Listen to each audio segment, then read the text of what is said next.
The American radio operator pressed the handset to his ear and spoke into the jungle. "Firebase Alpha, this is Recon 2-6, requesting status update on our position. Over." His voice was clear, professional, following proper radio procedure exactly as the manual prescribed. 15 meters away, hidden in the undergrowth, an Australian SAS sergeant, listening to this transmission, made a decision that would save both their lives. He crawled through the vegetation, placed his hand over the American's mouth, and whispered 2 words that the young specialist would remember for the rest of his life. "Stop talking." 6 hours later, that same American patrol was pinned down by a Viet Cong ambush. The enemy had been listening to their radios for the past 3 days, tracking every transmission, plotting every movement, waiting for the perfect moment to strike. The Australians had known it was coming. They had tried to warn their American counterparts, but by then it was already too late. This is the story of how 2 Allied forces fought the same war with radically different philosophies about communication.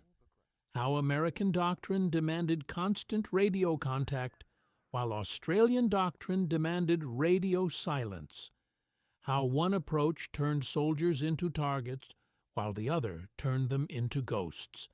And by the end of this story, you will understand why Australian SAS operators would rather walk into enemy territory with no radio at all than carry the American PRC-25 that their commanders insisted was the single most important tactical item in Vietnam. The date was March 14, 1968.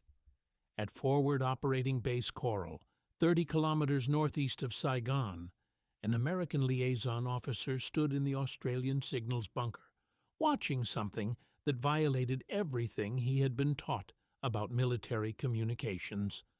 The bunker was equipped with the latest American radio equipment. AN/PRC-25 and PRC-77 radios lined the walls, their antennas extending through the sandbag roof. A bank of retransmission equipment hummed quietly in the corner.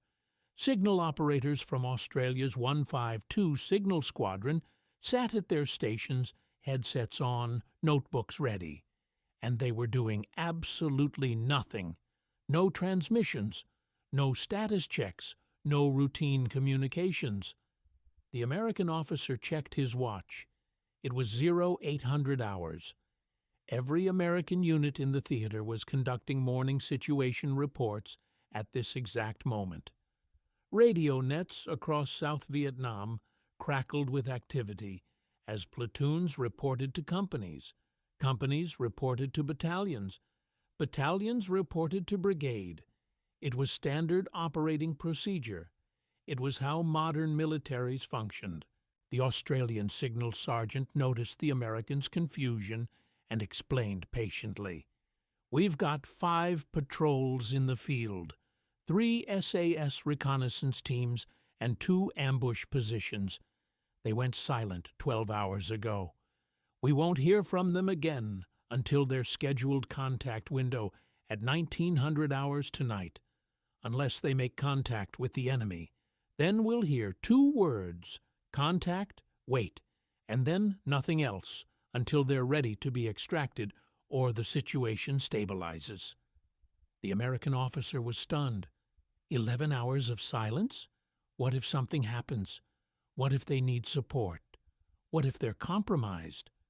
"Then they'll break radio silence and call us, but they won't, because staying silent is what keeps them alive.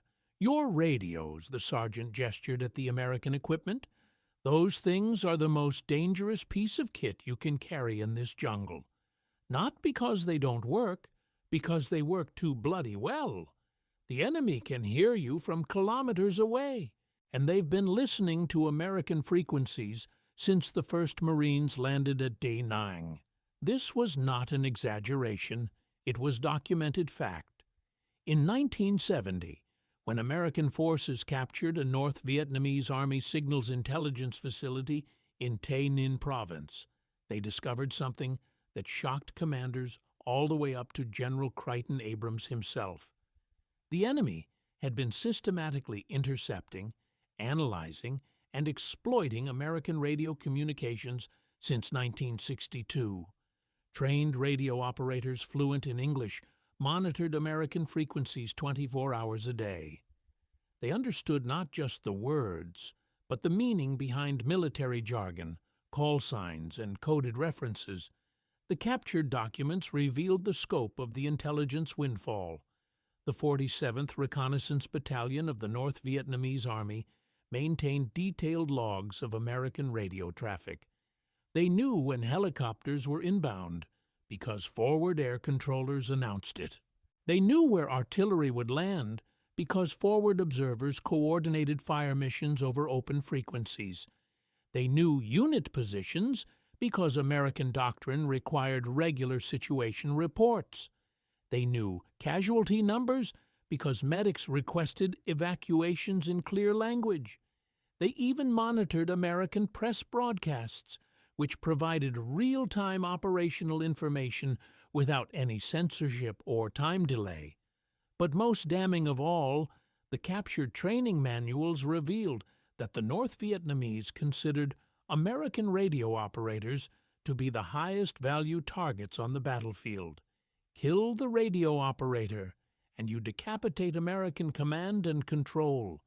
Wound the radio operator, and you force the Americans to use even more radio traffic to call for medical evacuation. The 10-foot antenna that American RTOs carried for long-range transmission might as well have been a target painted on their backs. One American radio telephone operator who served with the 101st Airborne Division later recalled his first day of communications training. The instructor had written a single number on the classroom chalkboard, 5. When a student asked what the number meant, the instructor replied flatly, "That's your life expectancy in seconds during a firefight. The enemy knows what that antenna means. They'll kill you first." The standard American combat radio, the AN/P RC-25, nicknamed the Prick 25, weighed 23 pounds without batteries. With batteries, spare batteries, and encryption equipment, a radio operator carried over 50 pounds of communications gear. General Abrams himself called it the single most important tactical item in Vietnam, more important than the M16 rifle, more important than the UH-1 Huey helicopter. The entire concept of vertical envelopment, of helicopter assault tactics, depended on constant radio communication between ground forces and aviation units. American doctrine reflected this dependence. Radio operators were trained to maintain contact with higher headquarters at all times. Patrols conducted regular radio checks every 30 to 60 minutes. Company commanders expected situation reports throughout the day. Battalion operations centers monitored multiple radio networks simultaneously. The entire American way of war was built on a foundation of continuous communication. The Australians looked at this system and saw suicide. To understand why requires understanding the fundamental difference in how the two forces approached jungle warfare. American doctrine was designed for conventional warfare. It assumed that superior technology and firepower would overcome any tactical disadvantages. If something went wrong, you called for artillery. If the situation deteriorated, you requested helicopter gunships. If casualties mounted, you radioed for medical evacuation. The solution to every problem was more support, and more support required more communication. Australian doctrine was designed for survival in hostile territory where help might not arrive for days. It assumed you were operating alone, outnumbered, in an environment where the enemy held every advantage except skill. The solution to problems was not calling for help, but avoiding problems entirely through superior fieldcraft, patience, and above all, remaining undetected. And remaining undetected meant radio silence. The philosophical divide extended to every aspect of patrol operations. When American units inserted by helicopter, they announced their arrival to every enemy within kilometers. The distinctive sound of Huey rotors, the downdraft flattening vegetation, the radio chatter coordinating the landing, all combined to create a signature that Viet Cong scouts could detect and report. American patrols then moved through the jungle at 2 to 3 kilometers per day, a pace that created noise and left tracks, but allowed them to cover ground quickly and maintain their planned schedule. Australian SAS patrols walked to their insertion points when possible, approaching slowly from unexpected directions. When they did use helicopters, they employed false insertions, landing in multiple locations to confuse enemy observers about which insertion was real. Once on the ground, they moved at 100 to 200 meters per hour. This glacial pace seemed absurd to American observers until they understood the purpose. At that speed, an Australian patrol made no sound. They detected enemy activity long before the enemy could detect them, and they maintained absolute radio silence from insertion until extraction, sometimes for 2 weeks at a time. The contrast became brutally clear during joint operations. In June 1968, an American Special Forces mobile strike force was operating in the same area as an Australian SAS patrol. The American unit, following standard doctrine, conducted hourly radio checks with their forward operating base. At 1400 hours, they reported observing possible enemy activity on a trail junction. At 1430 hours, they requested permission to investigate. At 1500 hours, they reported negative contact and resumed patrol. At 1530 hours, they reported hearing movement in the jungle to their northeast.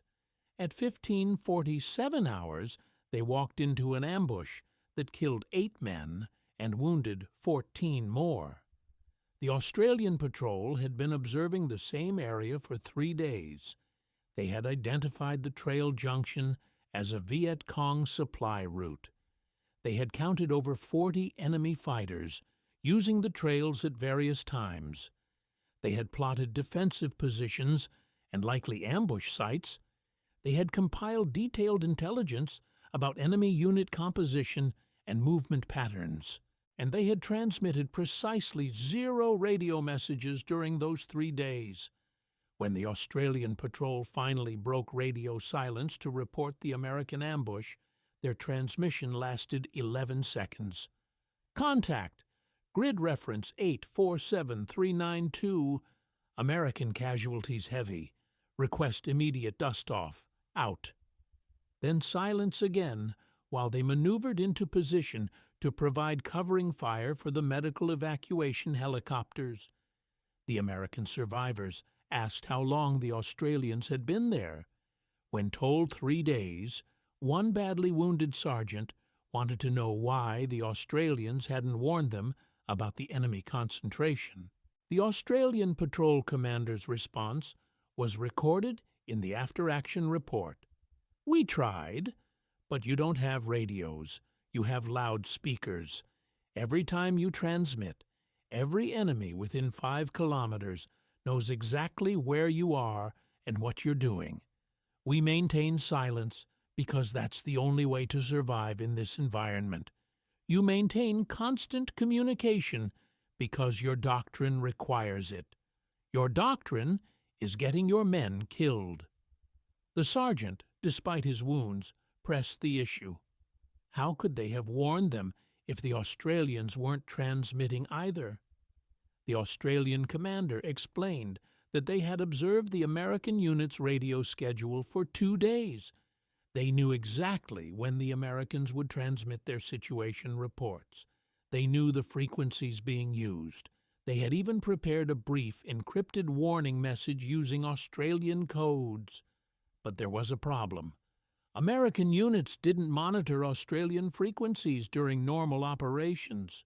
They operated on their own networks, following their own procedures, rarely coordinating with Allied forces unless specifically required to do so.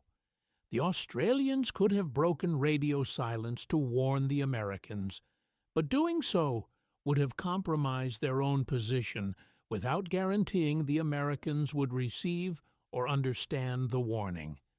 American radio operators were trained to ignore transmissions on unexpected frequencies, assuming they were either friendly units on different operations or enemy deception attempts.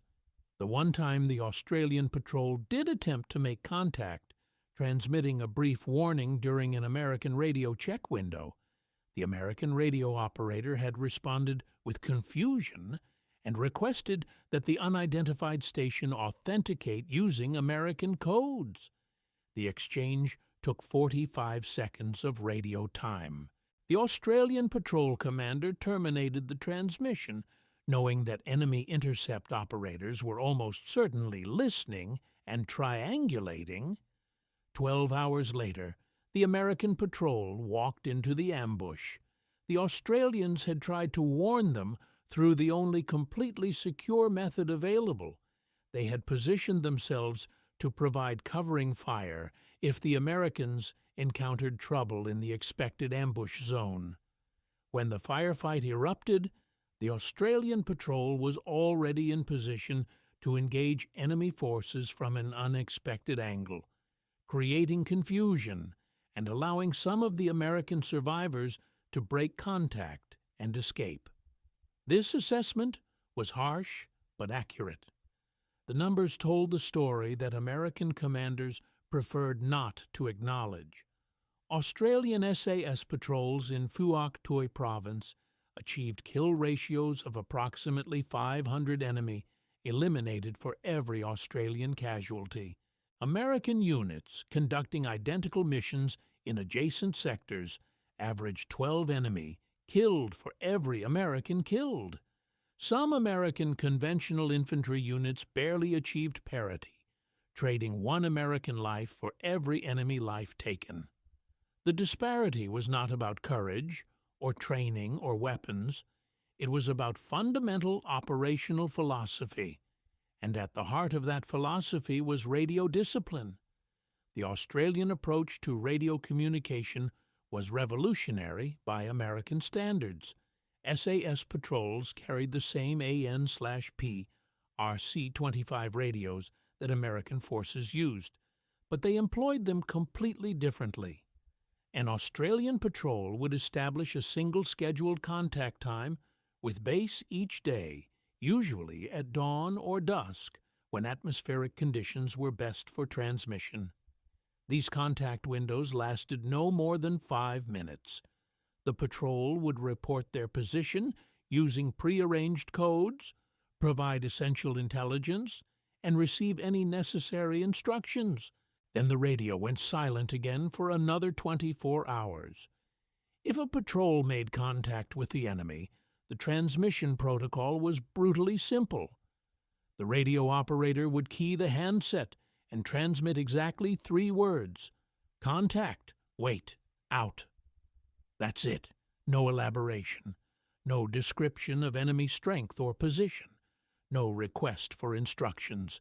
Just those 3 words to let headquarters know that one of their patrols was in a firefight. The reasoning was coldly logical. If you're in contact with the enemy, you're already in the fight. Describing the situation over the radio doesn't change what's happening. It just gives the enemy more time to triangulate your position and call in reinforcements. Better to fight, break contact, and provide a full report during your next scheduled transmission when you're no longer in immediate danger. This minimalist communication style horrified American advisors. How could commanders make informed decisions without current intelligence? How could artillery support be coordinated without detailed target information? How could helicopter gunships provide close air support without constant radio guidance? The Australian answer was simple. You couldn't. But that was the point. If you needed constant support from artillery and helicopters, you were already doing it wrong. The entire purpose of SAS operations was to gather intelligence and strike at the enemy without being detected. Once you started calling in fire support, you had lost the element of surprise that made small unit operations effective. This philosophy extended to encryption. American forces had access to voice encryption devices like the TSEC/KY-38 Nestor system, which could theoretically secure radio communications from enemy interception. The devices were bulky, heavy, prone to overheating, and frequently malfunctioned. They also reduced transmission range by approximately 10% and degraded audio quality significantly. American units attempted to use them anyway because doctrine required communication security. The result was predictable. In the field, soldiers discovered that the encryption devices were more trouble than they were worth. They required 2 BA4386 batteries in addition to the radio's power supply. They added weight that already overburdened radio operators couldn't spare. They broke down in humid jungle conditions, and even when they worked, the degraded audio quality made communications difficult in combat situations. So American units developed workarounds. They used simple substitution codes based on map coordinates. They changed call signs on a regular schedule. They employed brevity codes and operational jargon that they believed the enemy couldn't understand. None of these measures were particularly effective. The North Vietnamese had years to study American communication patterns. They deciphered local codes quickly. They tracked call sign changes. They understood enough military English to extract actionable intelligence from routine transmissions. The Australians took a different approach. They simply didn't transmit. When they did break radio silence, they used extreme brevity and prearranged code words that changed with each mission.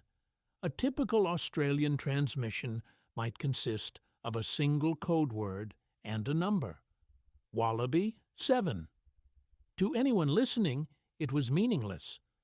To the signals operators at Nui Dat, who had the current code sheet, it meant the patrol had observed 7 enemy fighters moving north on a particular trail at a particular time. But even this level of communication was reserved for essential intelligence. Routine information, patrol status, logistical requests, all of it waited until the patrol returned to base. The guiding principle was simple. If it's not worth dying for, it's not worth transmitting.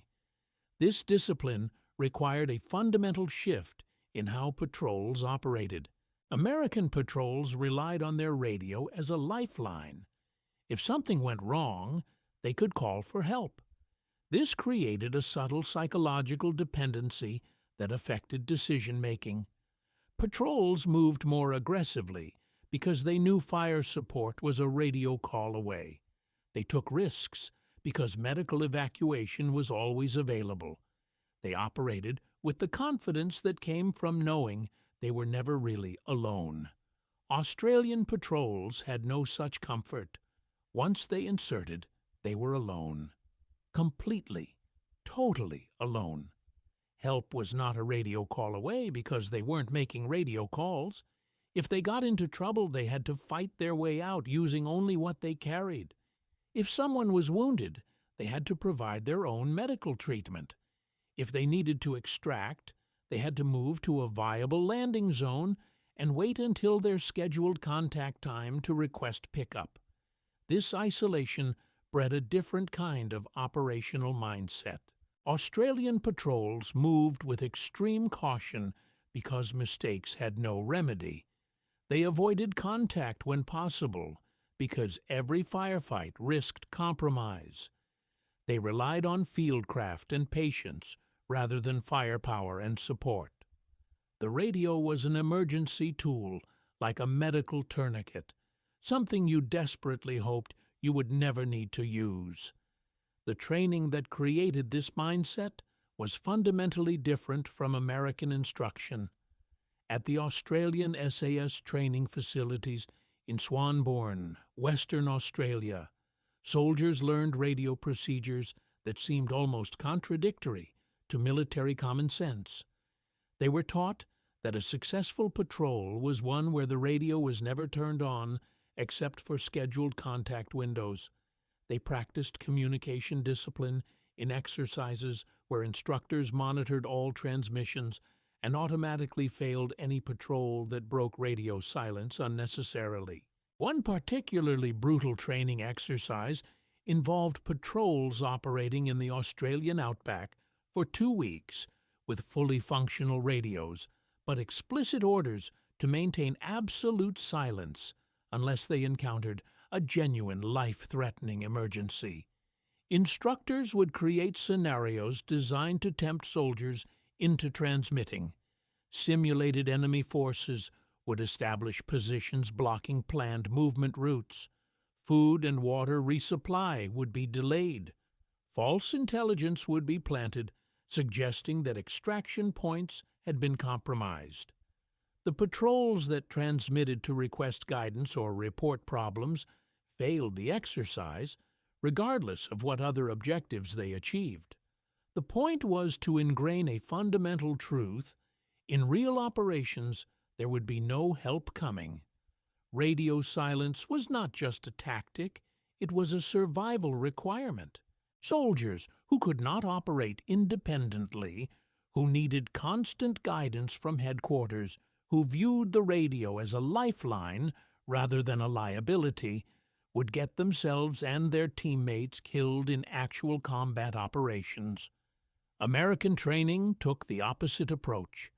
Radio operators received extensive instruction in proper procedure, authentication codes, and encryption device operation. They practiced maintaining communication through difficult conditions. They learned to troubleshoot equipment problems under stress. They were evaluated on their ability to transmit and receive messages accurately and quickly. The entire training regime reinforced the idea that communication was essential, that maintaining contact was a critical military skill, that radio silence was something to be avoided except in specific circumstances. Neither approach was wrong in absolute terms. They simply prepared soldiers for completely different styles of warfare. American training produced radio operators who could coordinate complex operations involving multiple units, aircraft, and fire support. Australian training produced soldiers who could operate for weeks in enemy territory without being detected. The problem arose when American doctrine designed for conventional warfare collided with an operational environment that rewarded stealth over coordination. The psychological impact of this approach was profound. American soldiers often described the anxiety of jungle patrols, the constant fear of ambush, the vulnerability of operating in terrain where the enemy held every advantage. Australian SAS operators described something different. They described becoming part of the jungle, moving so slowly and carefully that they saw and heard things Americans missed, developing such acute situational awareness that they detected enemy presence long before the enemy detected them, operating with a confidence that came not from available support, but from superior skill. A Navy SEAL who spent 10 days with Australian SAS in 1969 later described it as the most educational experience of his military career. For the entire 10-day patrol, the Australians did not speak a single word. They communicated entirely through hand signals and touch, shoulder tap for stop, hand pressure on the arm for direction, patterns of touches that the SEAL initially missed but gradually learned to recognize. The silence was absolute. No whispered conversations, no clicking of equipment, no rustle of movement through vegetation, just 10 days of operating in complete silence in enemy-controlled territory. The SEAL, Roger Hayden, had attended Army Ranger School and multiple advanced training courses.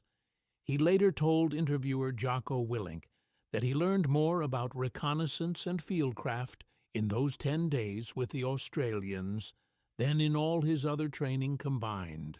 The experience fundamentally changed how he understood jungle warfare. American units were taught to use the jungle as cover and concealment. Australian units were taught to become indistinguishable from the jungle itself. This transformation was only possible through radio silence. The moment you started transmitting, you announced your presence. You became something foreign in an environment that would notice and remember anything unusual. The Vietnamese had lived in these jungles for generations. They knew what belonged and what didn't. The sound of a radio squelch breaking, the crackle of a transmission, the electronic signature of modern communications equipment, all of it was wrong. It didn't belong, and the enemy's radio intercept operators were specifically trained to detect and exploit these signatures. The vulnerability went beyond simple detection. American reliance on constant communication created exploitable patterns. The North Vietnamese knew that American patrols conducted radio checks on a regular schedule. They knew that commanders required situation reports at specific times. They knew the locations of retransmission sites that extended radio range. All of this intelligence allowed enemy forces to predict American movements and prepare appropriate responses. In one documented case from the Ia Drang Valley, in November 1965, North Vietnamese forces intercepted American radio traffic for 3 days before the battle. They knew exactly when and where helicopter insertions would occur. They knew the size of American forces. They knew the planned movement routes. They knew when and where fire support bases would be established. This intelligence allowed them to position over 2,000 troops in perfect ambush positions and inflict devastating casualties on the 1st Battalion, 7th Cavalry Regiment. The American commander, Lieutenant Colonel Hal Moore, later acknowledged that enemy radio intercept capabilities had been severely underestimated.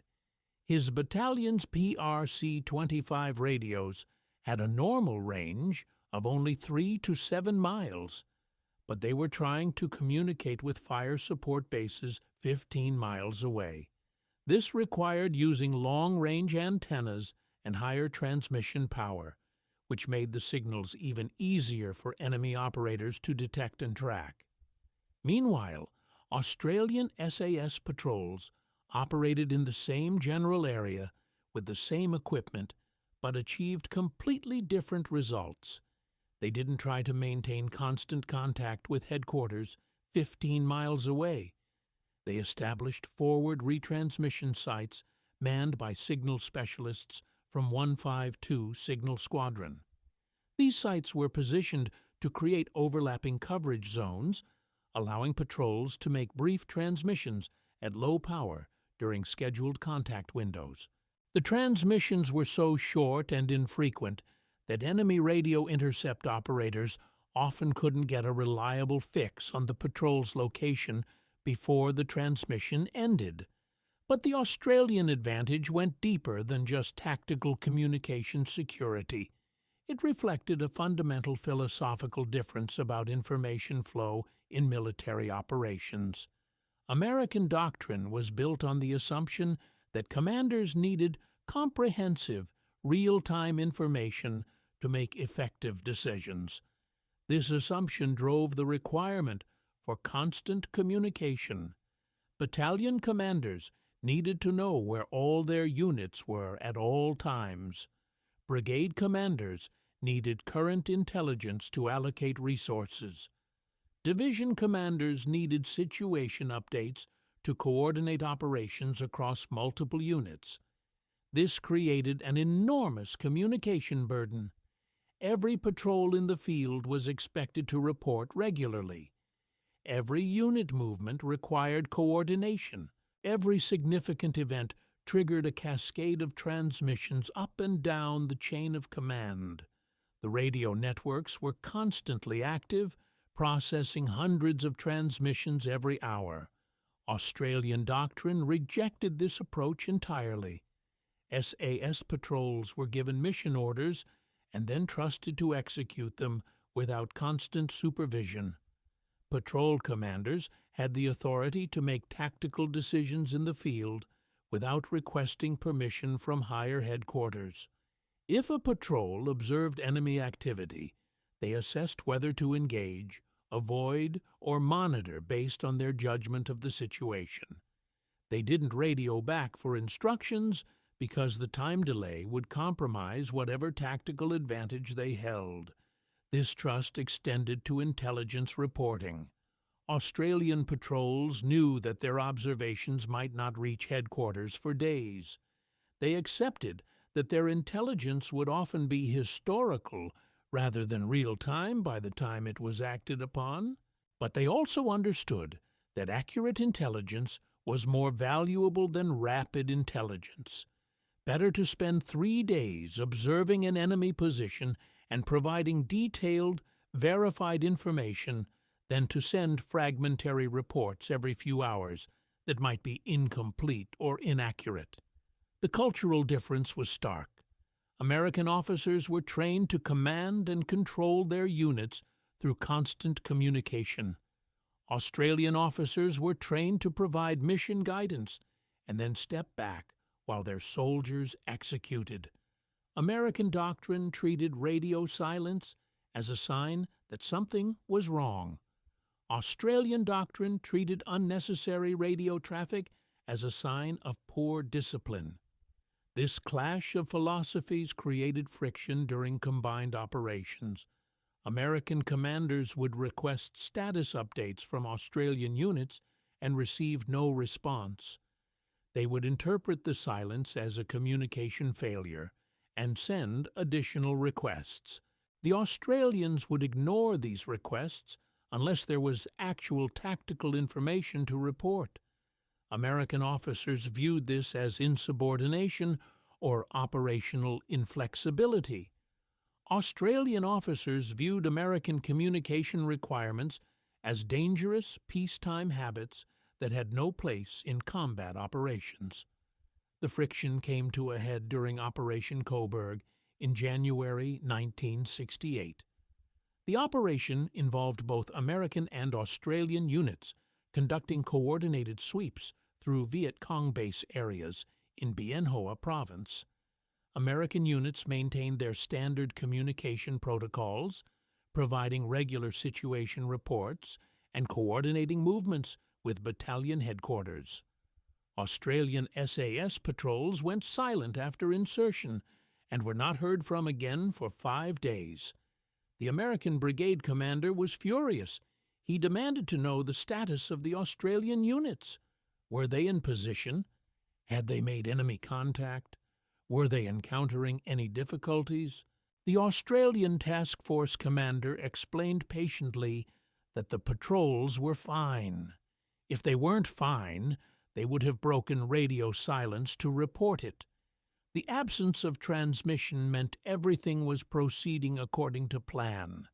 This answer was completely unsatisfactory to the American commander, who operated under a doctrine that required comprehensive situational awareness. How could he coordinate a brigade-sized operation if he didn't know where all his units were? How could he make informed decisions without current intelligence? How could he ensure that supporting fires didn't endanger friendly forces if units didn't report their positions? The Australian task force commander pointed out that his patrols had reported their positions once at insertion. After that, they were moving through their assigned areas of operation, conducting reconnaissance. When they had intelligence to report, they would report it. When they needed extraction, they would request it.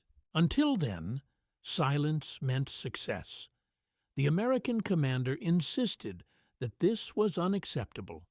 He needed to know the current situation. He needed regular updates. He needed to maintain command and control. The Australian commander's response was recorded in the operational log.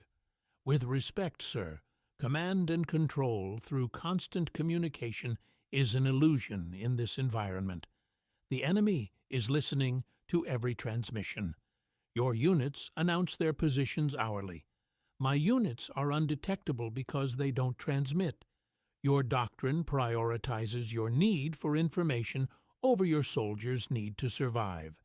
My doctrine prioritizes keeping my soldiers alive. The difference in casualties speaks for itself." The numbers did speak for themselves. During Operation Coberg, American units involved in the operation sustained 43 killed and over 100 wounded. Australian SAS patrols involved in the same operation sustained 0 casualties, while accounting for an estimated 37 enemy killed and providing intelligence that led to the destruction of multiple enemy supply caches. The disparity was not lost on the American soldiers in the field, even if it was ignored by commanders at higher echelons. American patrol leaders began requesting to operate with Australian units specifically to learn their methods. American radio operators started experimenting with longer periods between transmissions. American special operations units began questioning the doctrine that had seemed so logical in training but proved so deadly in practice. But institutional change came slowly, if at all. The American military was built on industrial-age concepts of command and control. Radio communications were the technological solution that allowed commanders to coordinate large-scale operations across dispersed units. Abandoning constant communication meant abandoning the very thing that made modern military operations possible. At least, that was the argument from senior officers who had never carried a PRC-25 through triple canopy jungle while enemy scouts tracked their transmissions. The soldiers who did carry those radios understood the problem intimately. They knew that every time they transmitted, they were announcing their presence to an enemy who was listening, learning, and preparing to kill them. They knew that the 10-foot long-range antenna made them priority targets. They knew that the encryption devices their commanders insisted they use didn't actually provide security because the encryption rarely worked properly, and the enemy didn't need to decrypt transmissions to know where they came from. Most of all, they knew that the Australians were doing it differently, and the Australians were surviving. The Australian approach wasn't perfect. Radio silence created its own problems. Patrols that ran into difficulties couldn't call for immediate support.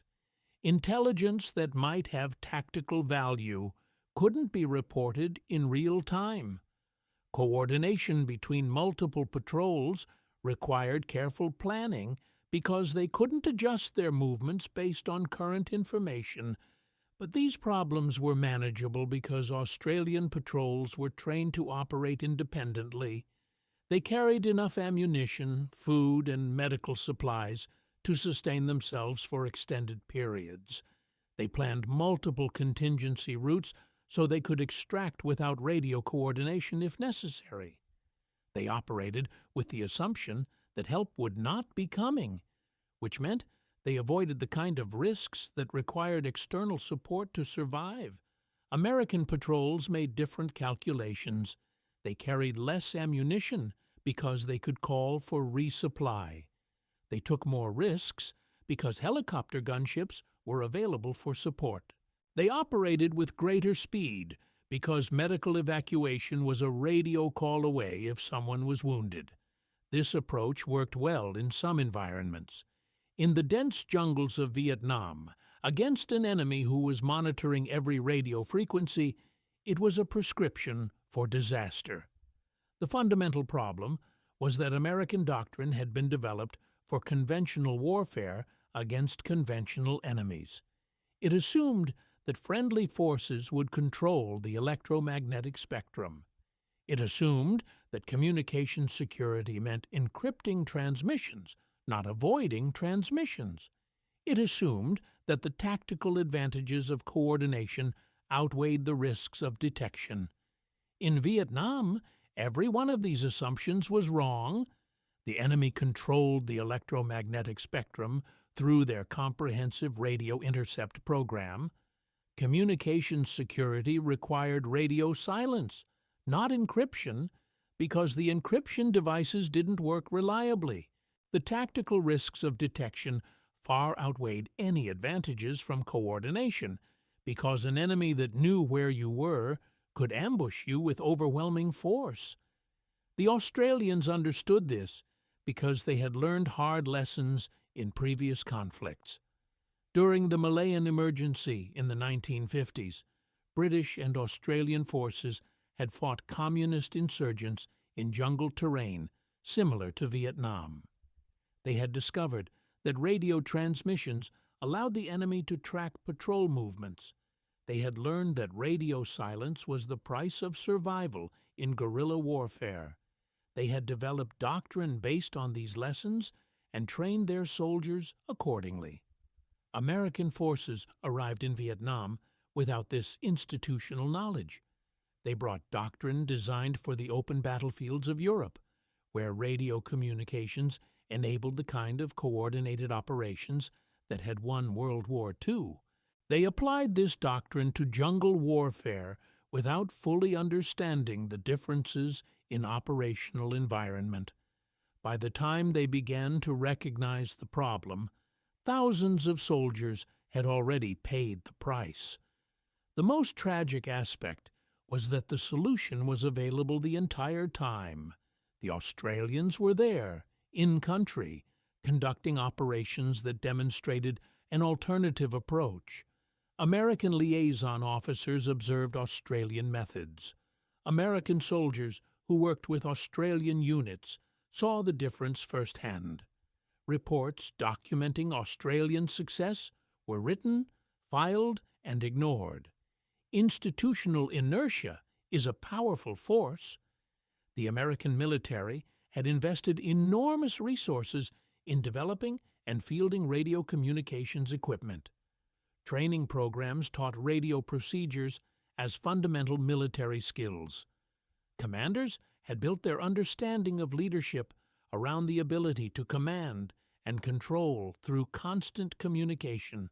Changing this system would have required admitting that the foundation of modern American military operations was fundamentally flawed in the Vietnam context.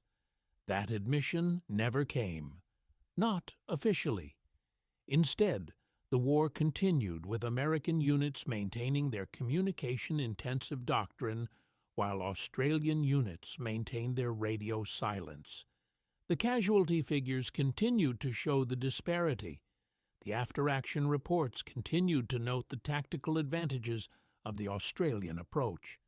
And American soldiers continued to die in ambushes that enemy radio intercept operators had enabled. Some individual American units did adapt.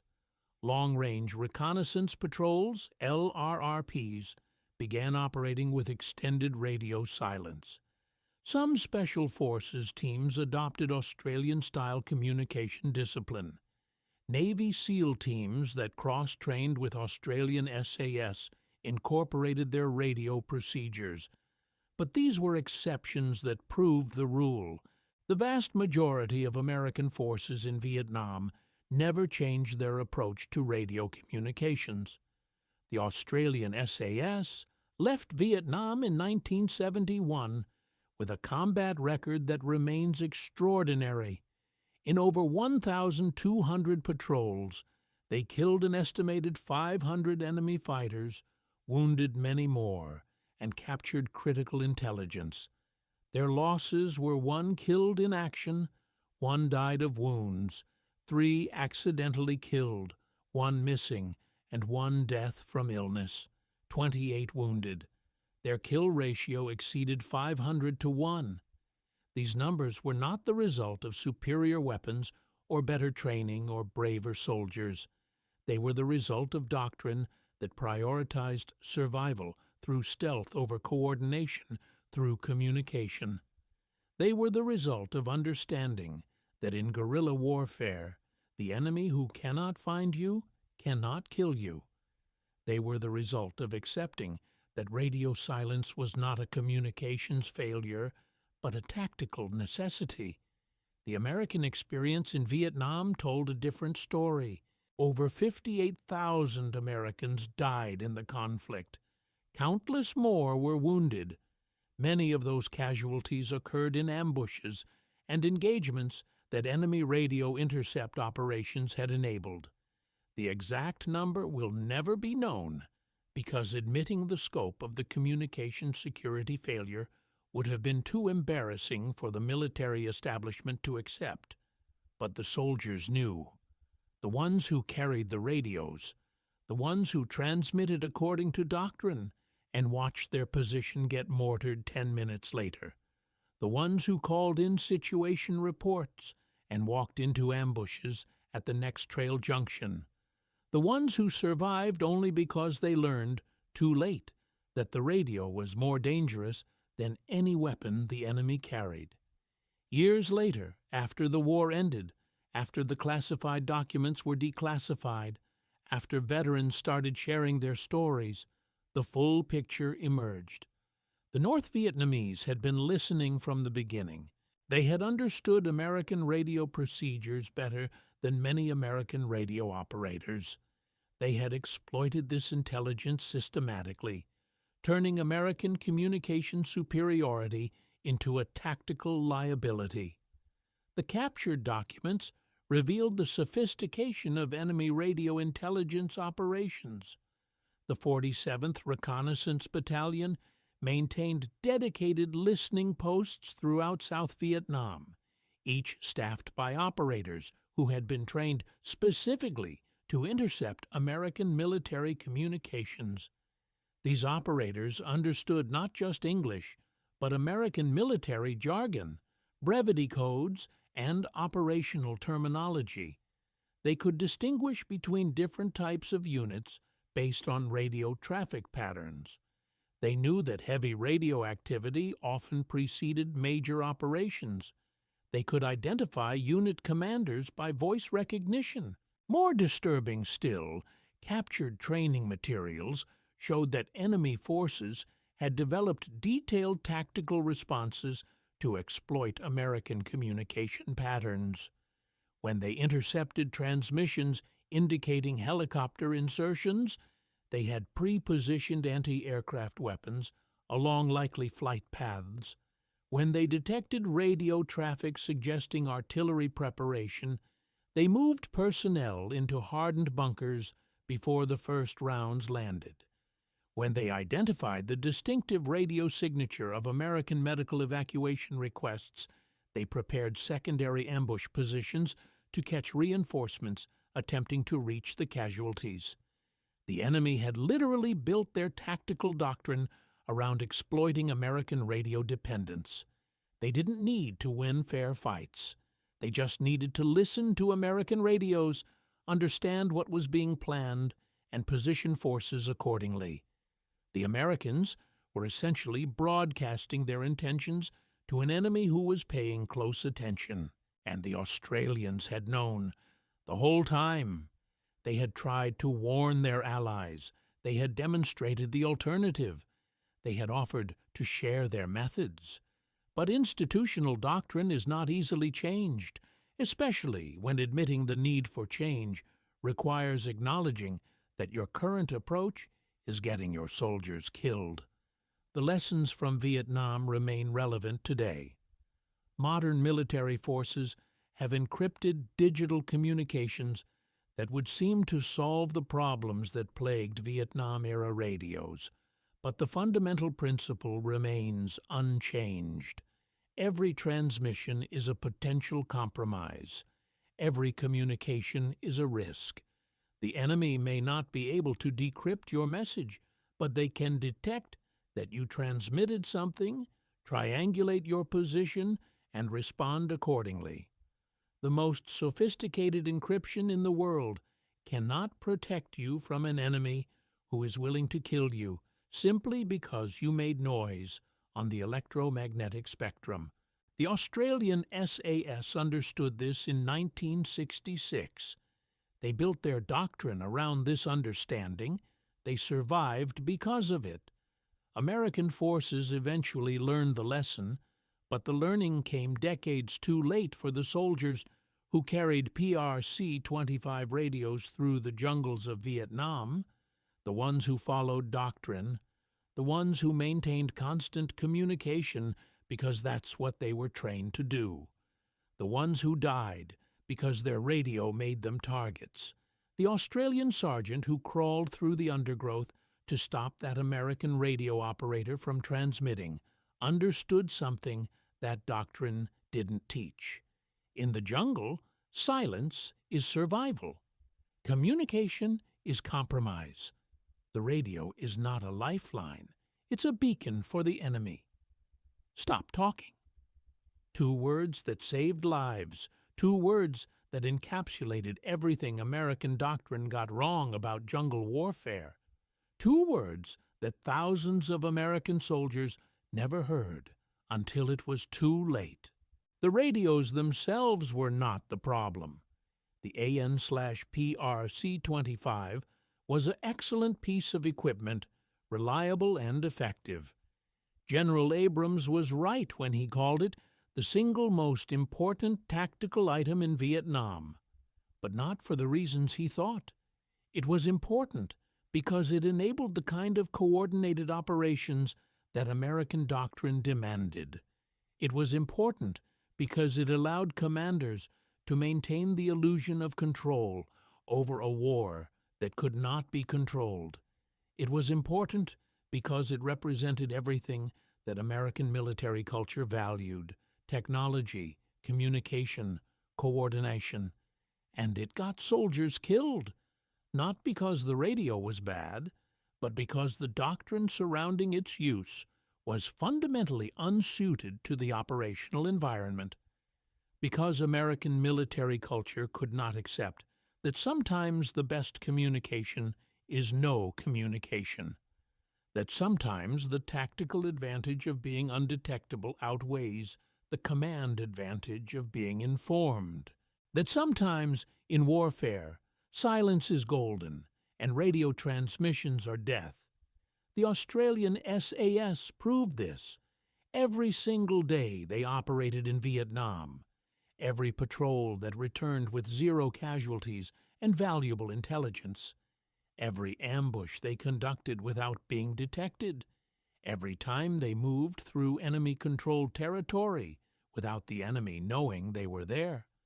They hated American radios, not the equipment itself, but what it represented.